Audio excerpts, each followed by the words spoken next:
Olá, turma! Tudo bem?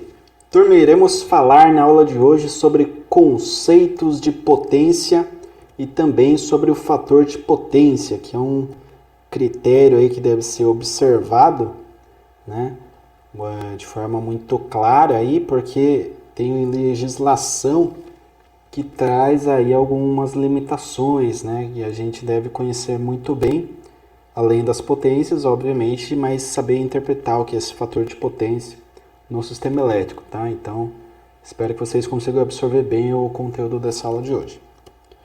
Para esta aula, teremos os seguintes objetivos: definição conceitual da relação de potências no sistema elétrico monofásico e trifásico, conceituação sobre o fator de potência e seus impactos, definições matemáticas para as potências e para o fator de potência, e por fim, exemplo de cálculo para as parcelas de potência e também para essa interpretação aí do fator de potência, né, para vocês entenderem de forma mais prática.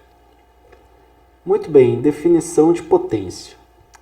Aqui, turma, nós temos um circuito representativo com uma fonte de tensão alternada, modelo senoidal, e uma carga com uma certa impedância. Como o circuito está fechado, surge um fluxo de elétrons, né? Esses elétrons são relacionados à corrente elétrica. Então, essa corrente elétrica será limitada por essa impedância, né? Por essa carga aqui. Muito bem. Na impedância, nós temos que a tensão será corrente vezes o módulo, né? Vezes o módulo da impedância. A impedância tem parte real e parte imaginária, ou seja, parte resistiva, que é a parte real, e a parte reativa, né, que é imaginária. A corrente ela pode ser representada por um módulo e um ângulo.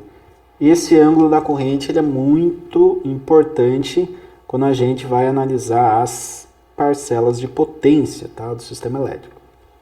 A potência total, conhecida também como potência aparente, é V vezes I, ou seja, tensão vezes corrente, com esse asterístico, que representa o complexo conjugado. Tá? Puxa, o que é complexo conjugado? Complexo conjugado é basicamente eu pegar o ângulo dessa corrente e mudar o sinal. Tá? Então, estava um ângulo positivo, eu coloco o sinal na frente e se torna um ângulo negativo. Então, se aqui é mais 30, o ângulo vai ser menos 30. O módulo é o que eu medi. Se eu medir 10 amperes aqui, aqui não muda, é 10 amperes também. Tá? Então, o complexo conjugado vem impactar aqui no ângulo da corrente. Ele vai inverter o ângulo, né? O sinal. Muito bem. Só que essa potência tem parte real, que é a potência ativa, e parte imaginária, que é a potência reativa. A potência ativa se reflete no que eu quero, né? Então, se eu quero movimentar, por exemplo, uma esteira, eu tenho ali um motor. O motor ele vai gerar um movimento e a energia necessária para a geração desse movimento está relacionada à potência ativa. Agora, ele tem também uma parcela que é reativa. Por quê? Ele é um indutor. O indutor gera campo magnético e para o motor funcionar ele precisa de campo magnético girante, né, para arrastar o rotor e então ele entrar ali em movimento. Muito bem, então temos uma parte reativa, que é para o campo magnético, e uma parte ativa que está relacionada ao movimento, né, dessa esteira. Legal, só que como eu calculo a potência ativa? Eu pego a parcela resistiva dessa impedância e multiplico pela corrente ao quadrado. Tá? Quando eu fizer isso, eu tenho a potência em watts, potência útil. Eu posso representar essa potência com uma linha na horizontal, pois essa potência ela tem o ângulo zero. Tá? Então, ângulo zero relacionado à potência útil, potência ativa, que é a parte resistiva da impedância.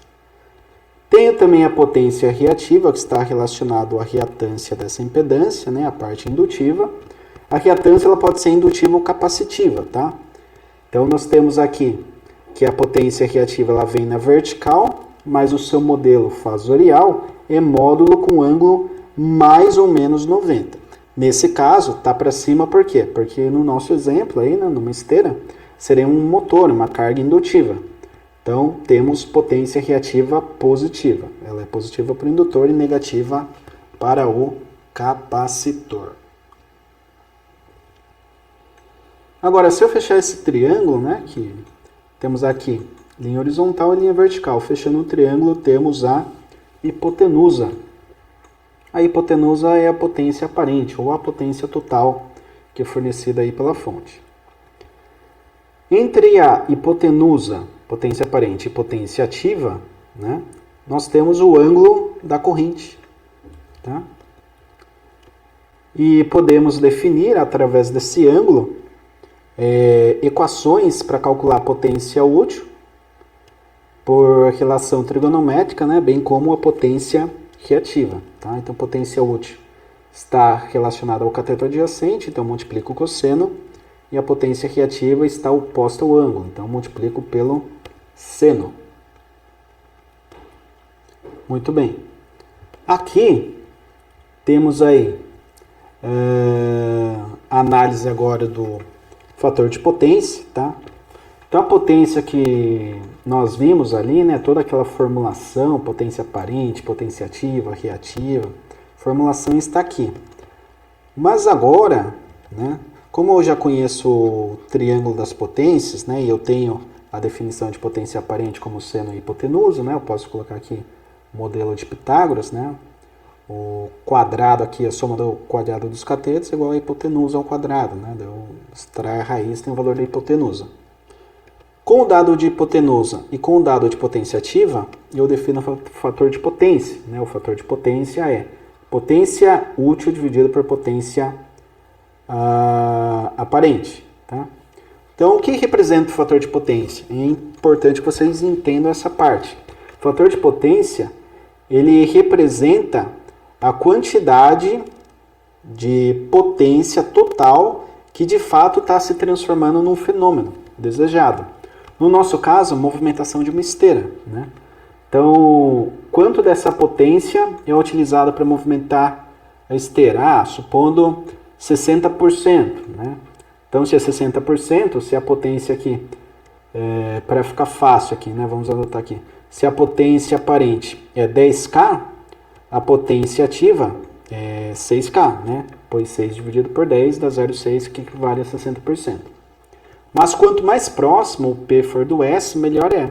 Porque significa que eu tenho um aproveitamento melhor da potência que a fonte está fornecendo para a carga. Certo? E com essa definição eu posso trabalhar um pouco na fórmula. P igual a VI cosseno, assim como S é igual a VI. Simplifico VI em cima e embaixo, sobra o cosseno do ângulo da corrente. Tá? Então, cosseno do ângulo da corrente é basicamente o fator de potência para esse circuito. Poderia também, né, através desse triângulo retângulo, fazer o mesmo modelo aqui. Né? Então, pelo triângulo retângulo, P é S cosseno, né? O S é ele mesmo, simplifico o S com S, que é a potência aparente, né? Com potência aparente sobra também o cosseno da corrente, assim como nessa primeira análise. Então, o fator de potência, em geral, é conhecido como o ângulo da corrente para sistema monofásico, né? Simétrico, equilibrado, sem distorção. E temos também a expansão, né, dessa análise para o sistema trifásico. No sistema trifásico temos dois fechamentos, estrela e triângulo. Iremos analisar os dois, iniciando pelo sistema estrela. Tá? Então aqui nós temos uma fonte, tá? Essa fonte fornece as correntes A e B e C. Tá? Só que eu coloquei aqui um medidor de potência para fase A em relação ao neutro, fase B e fase C também em relação ao neutro. Tá? Então tenho 3 potências. Legal. Então o que cada watímetro aqui, que é o nome desse medidor de potência, o que ele vai medir? Ele mede o produto da tensão de fase pela corrente, que multiplica o cosseno do ângulo da corrente. Tá? Então ele faz essa medida aqui na prática. Tá? Então a formulação para esses medidores é exatamente essa daqui. Legal. Só que na ligação estrela, tensão de fase é igual a tensão de linha dividida por raiz de 3. Muito bem. A tensão de linha ela é a tensão de fase vezes raiz de 3, portanto, e a corrente de linha é igual à corrente de fase. A corrente que sai aqui da fonte é a mesma que passa pela carga, né? Então elas são iguais. Muito bem, só que no sistema trifásico eu multiplico por 3, porque eu tenho 1, 2, 3 medidores de potência para 1, 2, 3 fases, né? Então eu multiplico por 3. Só que no lugar do VF eu vou colocar a igualdade, né? O VF é igual ao quê? V' sobre raiz de 3. Então no lugar de VF eu coloco V' sobre raiz de 3. Daí, opa, tem 3 e raiz de 3. O que eu faço? Simplifico.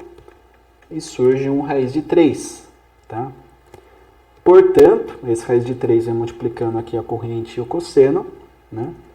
Juntamente da tensão de linha, e chegamos na fórmula da potência útil ou potência ativa para o sistema trifásico na ligação estrela, que é a raiz de 3 VL cosseno do ângulo da corrente. Legal? Agora podemos definir, né, a potência trifásica também para ligação em delta ou triângulo. Né? Para esta ligação, nós temos que P é igual VF vezes IF vezes cosseno. A premissa é a mesma. Tá? Só que o que ocorre? Na ligação em delta, a corrente de fase é igual à corrente de linha sobre raiz de 3, ou I' é igual a I fase vezes raiz de 3. Né? Significa que o IA é igual ao IAB vezes raiz de 3. Ou seja, em torno aí de 73% maior, né, o IA em relação ao IAB. V' é igual a V fase, né, porque aqui não tem neutro, então se eu medir a tensão daqui para cá, é a mesma coisa de eu estar medindo daqui para cá. Então tensão de linha é igual a tensão de fase, e nesse caso, né, como eu vou medir o sistema trifásico, eu estou multiplicando por 3, assim como na ligação estrela, só que tensão de linha é igual a tensão de fase, então no lugar de VF eu coloco VL. Mas a corrente não, o IF é IL sobre raiz de 3. Então no lugar do IF eu coloco IL sobre raiz de 3. E adivinha?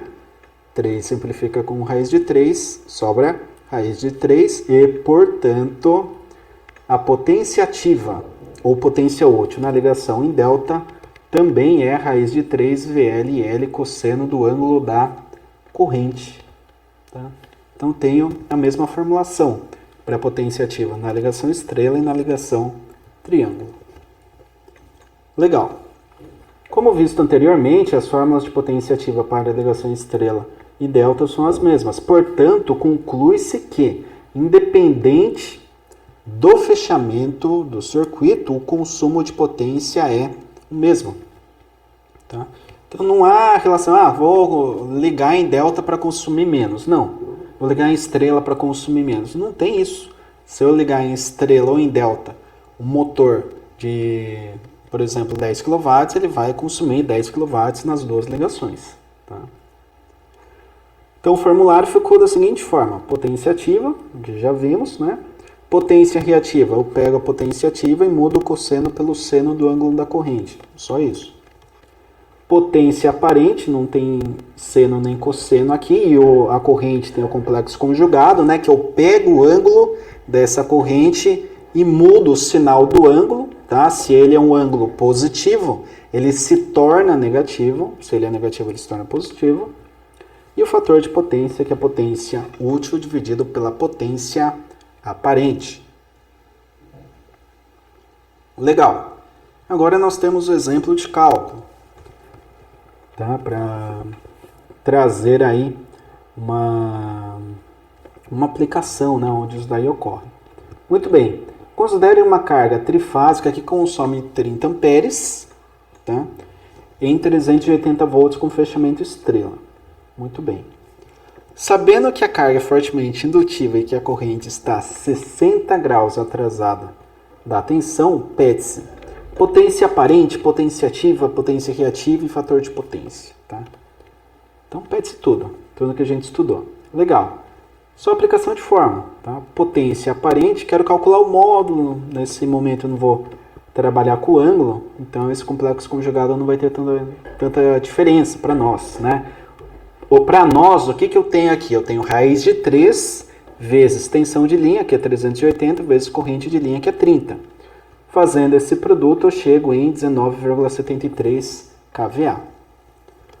Potência ativa, né? Temos a fórmula. Posso pegar parte dessa fórmula aqui, ó, que é igual a potência aparente, substituo por S, eu já sei o valor de S, 19,73.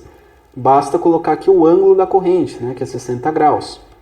Então, 19,73 vezes cosseno de 60 dá 9,87 kW. Potência útil. Potência utilizada para a movimentação efetiva da nossa esteira, tá? Agora, e a potência reativa? Potência reativa, no lugar do cosseno, nós temos seno. Então, eu pego, da mesma forma que eu fiz aqui, né? Eu posso colocar S vezes seno. Seno do ângulo, 60 graus, né? Que multiplica 19,73 dá 17,1 kVAR, tá? Então, essas são as parcelas de potência. Por fim, nós temos o fator de potência, né? Calculamos o S, o P e o Q. Agora, o fator de potência, ele é potência ativa dividido pela potência aparente. Ou seja, 9,87 dividido por 19,73 kg, né? Que dá meio, tá? Ou ainda o cosseno do ângulo, né? Da corrente que é 60 graus, que também dá meio. Tem que dar, né? A gente fez o modelo matemático e chegamos nisso. Muito bem, só que existe neste caso, né, do fator de potência, uma legislação que deve ser respeitada, tá? Que é ali o PRODIST módulo 8, que em seu item 3.2 traz os valores de referência, tá? Então, os valores de referência ali relacionados ao fator de potência.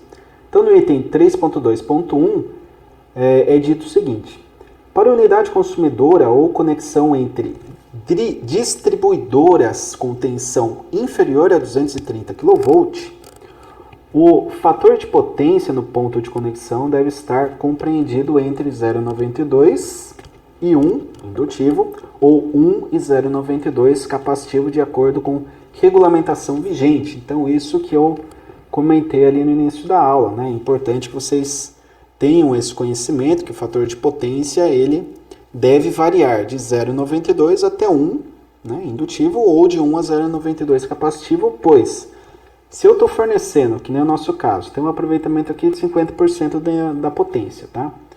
Eu estou consumindo ali para gerar movimento 9,87 kW, tá? Então, por que eu não estou fornecendo apenas 9,87 kW? Se eu fornecesse 9,87 kW, eu não sobrecarregaria as linhas de transmissão, por exemplo, tá? A concessionária não teria que fornecer tanta potência se o que eu estou precisando é apenas metade disso daqui, tá? Então, o que é feito? Normalmente é instalado ali um banco de capacitores em paralelo com a carga, e esse banco de capacitores ele contribui como uma fonte de reativa. Então, como grande parte desses 19,73 está vindo para a potência reativa, eu posso, através do banco de capacitores, fornecer essa potência reativa, reduzindo, portanto, o fornecimento da potência aparente, tá? Com menos potência aparente sendo fornecida, eu alivio ali as linhas de transmissão, tá? Isso é importante porque, enfim, se todo mundo for consumir uma potência aparente gigantesca para baixa potência útil, o sistema elétrico não aguenta, né? Vai entrar em colapso.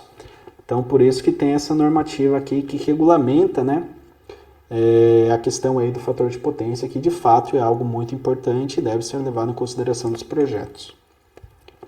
Beleza, turma? Então a aula de hoje é isso. Espero que tenha ficado claro aí os conceitos. Qualquer dúvida, estou no Microsoft Teams. Perguntem, tá? Se não entendeu alguma passagem aí. Eu sei que é uma aula teórica com muitos conceitos, né? Que um ou outro pode ficar aí para trás, mas é importante que vocês perguntem para entender aí, compreender o conceito, né? Como um todo. Certo? Grato a todos. Bons estudos. Até.